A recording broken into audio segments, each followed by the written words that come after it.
Karena banyak jalan menuju Roma ya. Aduh, pasti ada solusinya ya. Oke.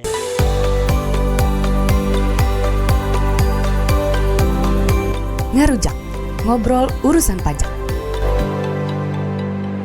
Halo kawan pajak, selamat pagi, siang, sore. Perkenalkan, saya Irfan Sofyan, saya penyuluh dari KPP Pratama Natar. Kembali lagi pada podcast Natar Ngerujak, Natar ngobrol urusan pajak. Pada kesempatan kali ini kita akan membahas mengenai salah satu proses bisnis yang ada di KPP Pratama Natar, yaitu penegakan hukum, lebih khususnya lagi adalah tindakan penagihan pajak.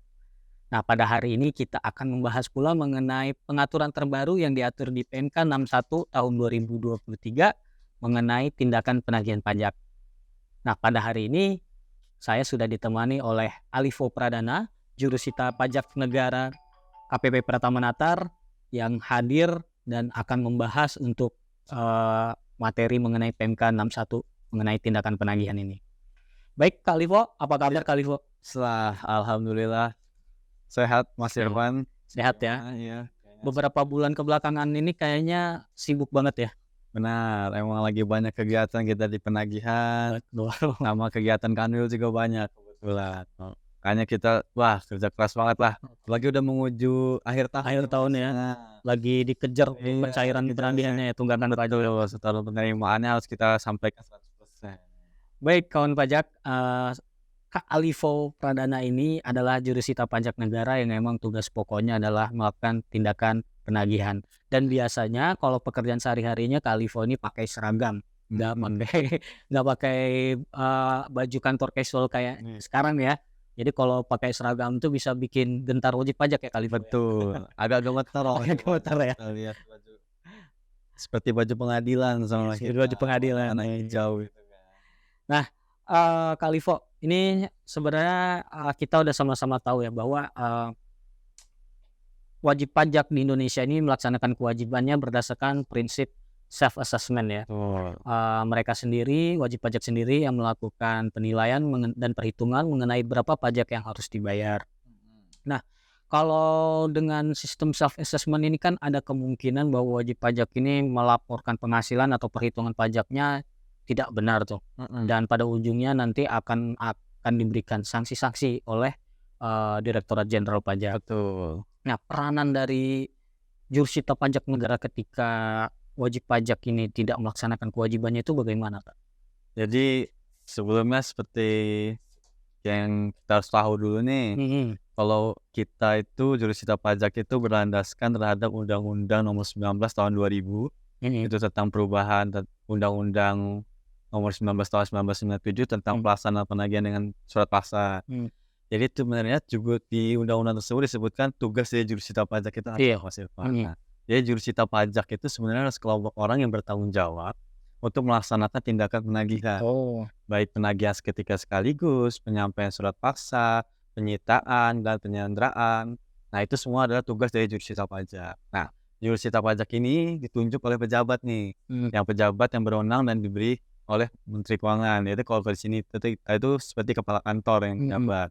Nah, jurusita pajak ini masuk ke dalam seksi pemeriksaan penagihan dan penilaian, seksi P3. Nah, tugas pokoknya kita itu melaksanakan tindakan penagihan nih, berawal dari tadi sistem self-assessment-nya wajib pajak yang menyebabkan dia ada kekeliruan mungkin di situ yang menyebabkan timbulnya STP atau SKP.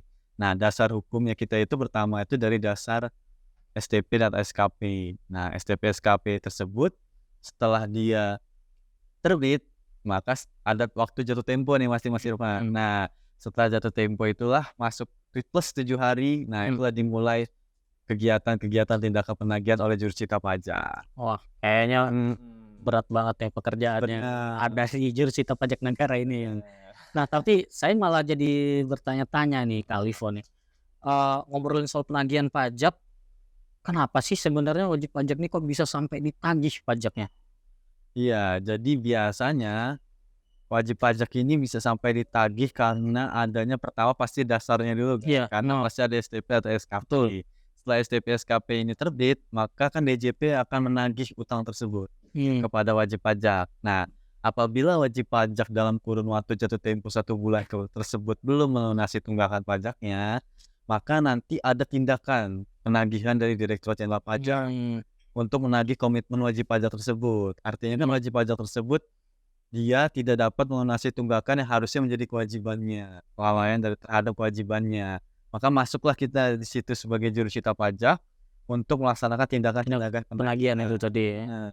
Nah, sebenarnya prosesnya gimana kali, Vo? Dari tindakan penagihan ini mungkin secara garis besar aja kali ya. Mungkin saya secara garis besar singkat aja. Makanya intinya dari SKP atau STP dari wajib pajak yang udah jatuh tempo 1 bulan itu plus 7 hari kalender itu kita bisa menyampaikan atau menerbitkan surat teguran. Nah, setelah surat teguran ini lebih ke pemberitahuan kepada wajib pajak, himbauan kepada wajib pajak untuk dapat melunasi tunggakan pajaknya.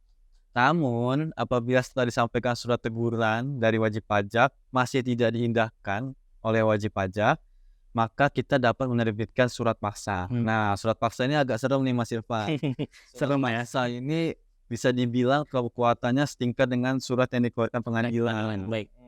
Karena di dalamnya itu ada kata-kata berdasarkan ketuhanan, keadilan berdasarkan ketuhanan yang Maha Esa. Nah, itu adalah kata-kata kunci sebagai kata-kata pengadilan. Yang itu keadilan. Dan di situ di surat paksa itu udah muncul tindakan aktif dari jurusita. Karena itu harus langsung disampaikan oleh jurusita. Langsung ya, tidak boleh lewat. Nggak boleh. Kalau surat teguran kita bisa via pos, teguran ekspedisi. Nah, tapi kalau surat paksa kita sampaikan langsung kepada wajib pajak.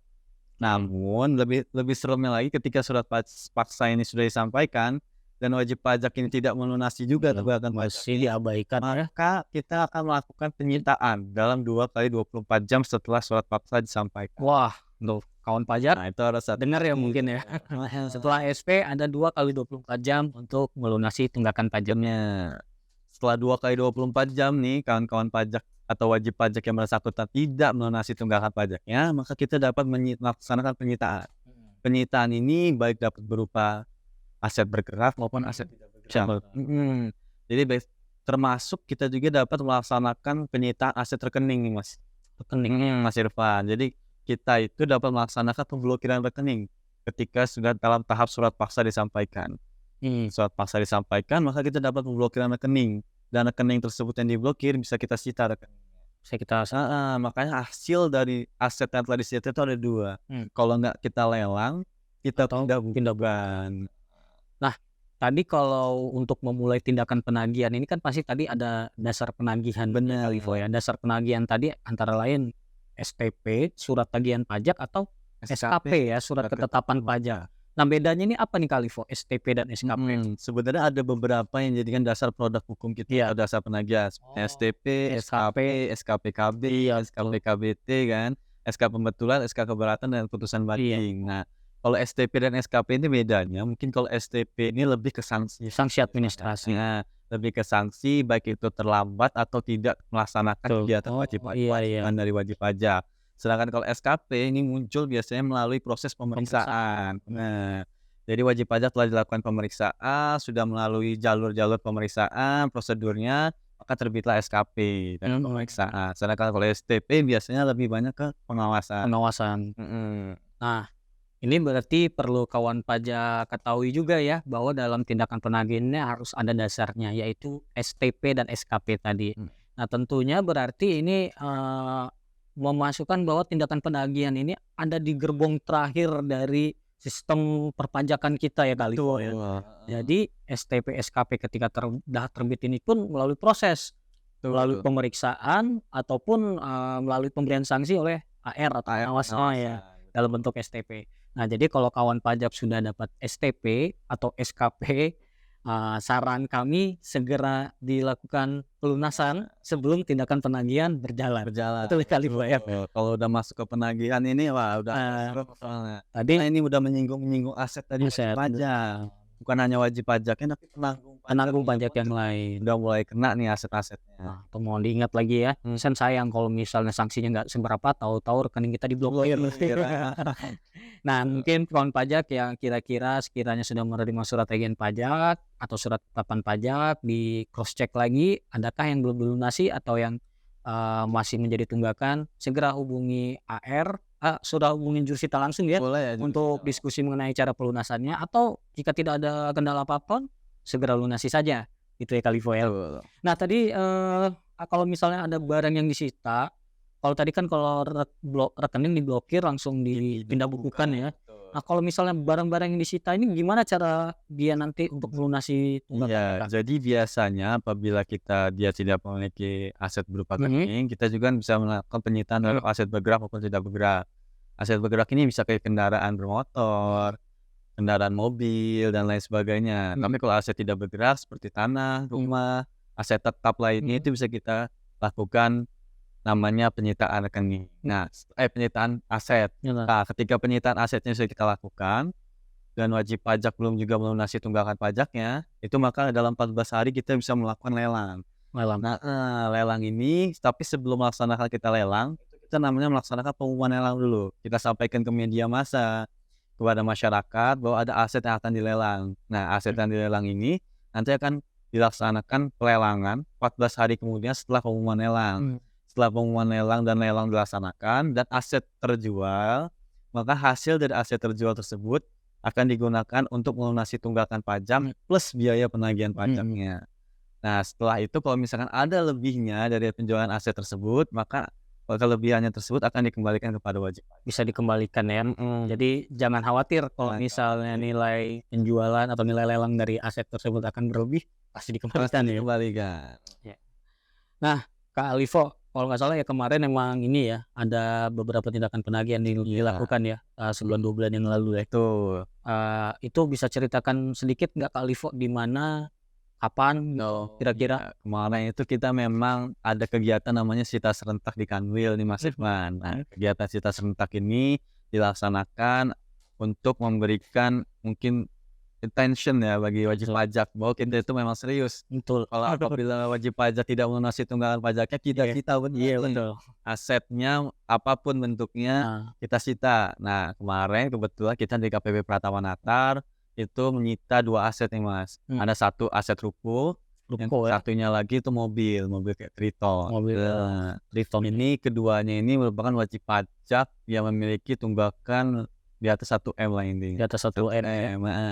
Dan karena wajib pajak tidak memiliki kemampuan untuk melunasi tunggakannya, maka kita melaksanakan penyitaan aset. Nah, ini mungkin ditunggu saja ya kapan lelangnya ya. Betul. Mungkin kawan pajak ada yang mau ngincar, tadi ada mobil Mitsubishi Strada Triton ya, dan ada bangunan ya, bangunan ruko ya, ruko tuh. Bisa nanti kan ada pengumumannya ya. Pasti ada pengumuman lelang. Nah, Kak Livo, ini kan kita ada pengaturan tentang tindakan penagihan terbaru yang diatur di PMK 61 tahun 2023. Nah, bisa jelasin dikit nggak sih ini bedanya dengan pengaturan mengenai tindakan penagihan sebelumnya itu apa gitu?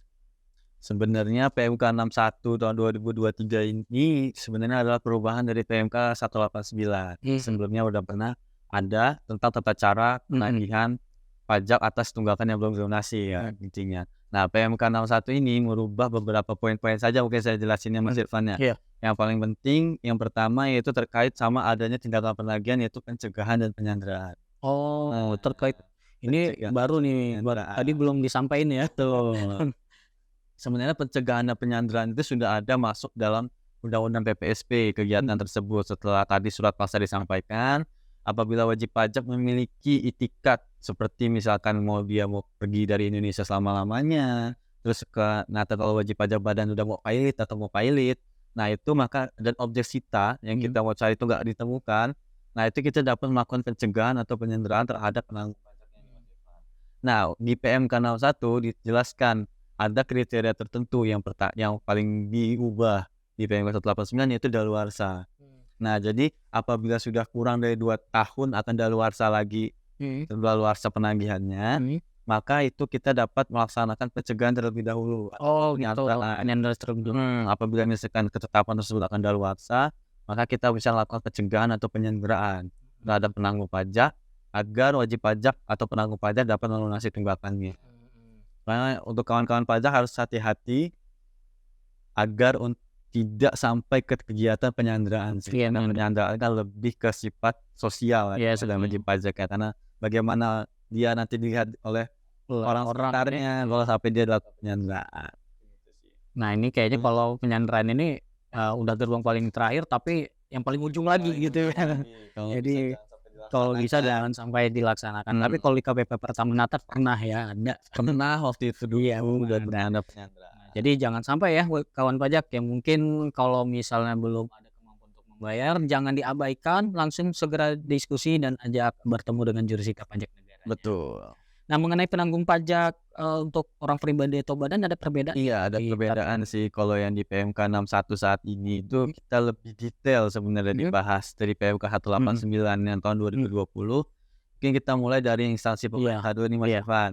Kalau di instansi pemerintah di sebelumnya di PMK 189 mungkin hanya mengenakan penanggung pajak kepada bendahara, ya kan, terus pemimpinnya, terus orang yang nyata-nyata memang memiliki kewenangan terhadap utang pajak tersebut. Tapi di PMK 61 itu dibuat lebih luas dan lebih detail.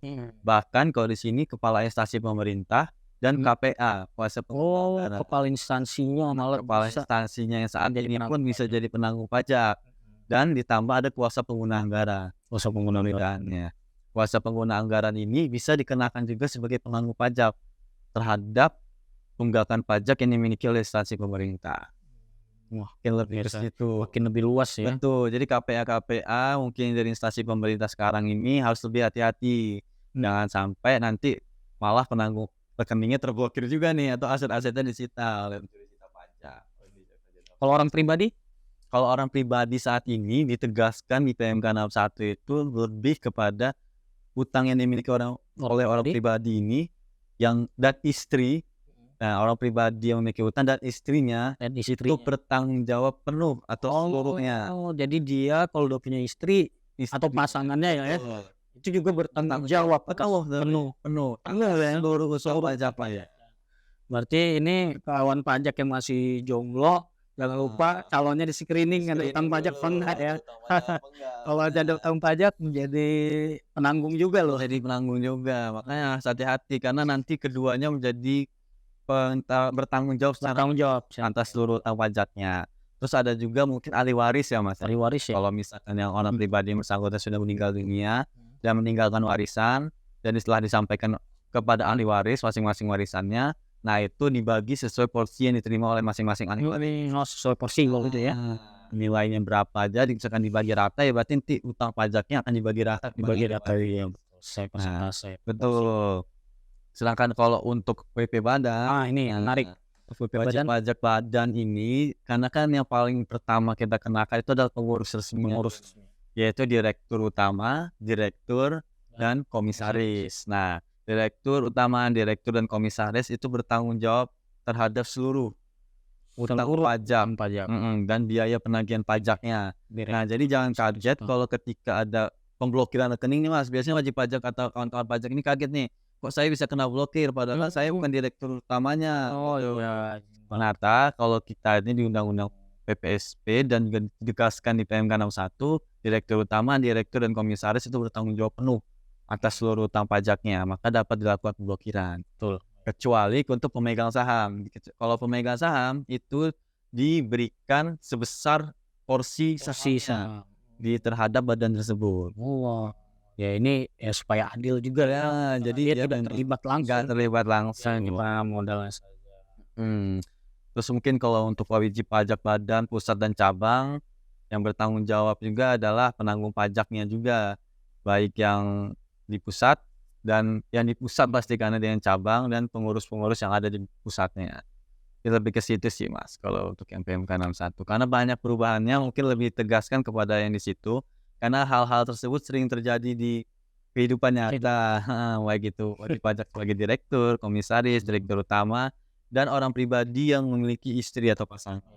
Jadi kawan pajak yang emang nama, misalnya ini kadang di KPP Pratama Natar nih banyak wajib pajak yang nggak tahu bahwa dirinya itu dijadikan pengurus PT atau CV, sehingga ketika ada tunggakan pajak begini dia ikut-ikut terseret, malah di blok rekeningnya kena bloknya juga.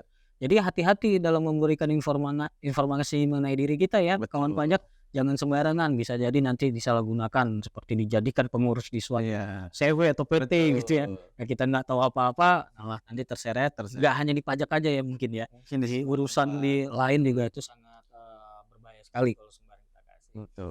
Oke, penjelasannya lengkap, jelas ya Kak Livo. Ya. Semoga kawan pajak juga semakin tercerahkan mengenai penagihan pajak ini. Mungkin ada yang ditambah lagi? Terakhir, pesan-pesan untuk kawan pajak. Pesan-pesannya untuk kawan pajak mungkin supaya tidak masuk ke ranah tindakan penagihan dan bertemu oleh jurusita pajak, mungkin lebih diteliti lagi tentang kewajiban yang bersifat self assessment. Jangan sampai ada kesalahan, kekeliruan terhadap menghitung tadi, melaporkan dan menyetornya agar tidak timbul tunggakan pajak. Dan apabila sudah terbit SDP atau SKP, mohon untuk dapat segera dilunasi sebelum masuk ke tindakan penagihan, agar aset atau kepemilikan dari penanggung pajak atau wajib pajak itu bersifat aman jadinya, tidak akan disita ataupun tidak akan dilelang. Lebih teliti dan lebih care aja terhadap peraturan-peraturan baru juga. Ya, kalau misalnya ada kebingungan, silakan hadir ke KPP Pratama Natar, bisa menghubungi penyuluh pajak KPP Pratama Natar atau ketemu langsung dengan jurusitanya untuk sharing atau diskusi. Alivo ya, boleh ya. Karena banyak jalan menuju Roma ya. Aduh, pasti ada solusinya ya. Oke. Baik, teman pajak, tadi perbincangan kami dengan Jurusita Pajak Negara KPP Pratama Natar dengan Alivo Pradana. Mungkin dengan penjelasan dari Alivo Pradana tadi sebagai JSPN akan menggugah rasa kewajiban kita terhadap kewajiban perpajakan ini. Ketika negara telah memberikan kesempatan kita untuk menghitung, menilai, dan melaporkan sendiri kewajiban perpajakan kita, gunakanlah itu sebaik-baiknya, jangan sampai kita memberikan data yang salah atau malah sengaja melalaikannya. Sehingga nanti ujung-ujungnya akan diberikan sanksi administrasi dan dilakukan tindakan penagihan pajak. Baik, tentunya tindakan penagihan ini tidak sesuatu yang ingin kita hindari bersama dan tidak kita inginkan untuk terjadi di masa mendatang. Simak terus podcast Natar Ngerujak di channel YouTube KPP Pratama Natar, dan jangan lupa follow Instagram KPP Pratama Natar di @pajaknatar dan channel YouTube KPP Pratama Natar di KPP Pratama Natar. Natar Ngerujak, udah ngerujak belum hari ini?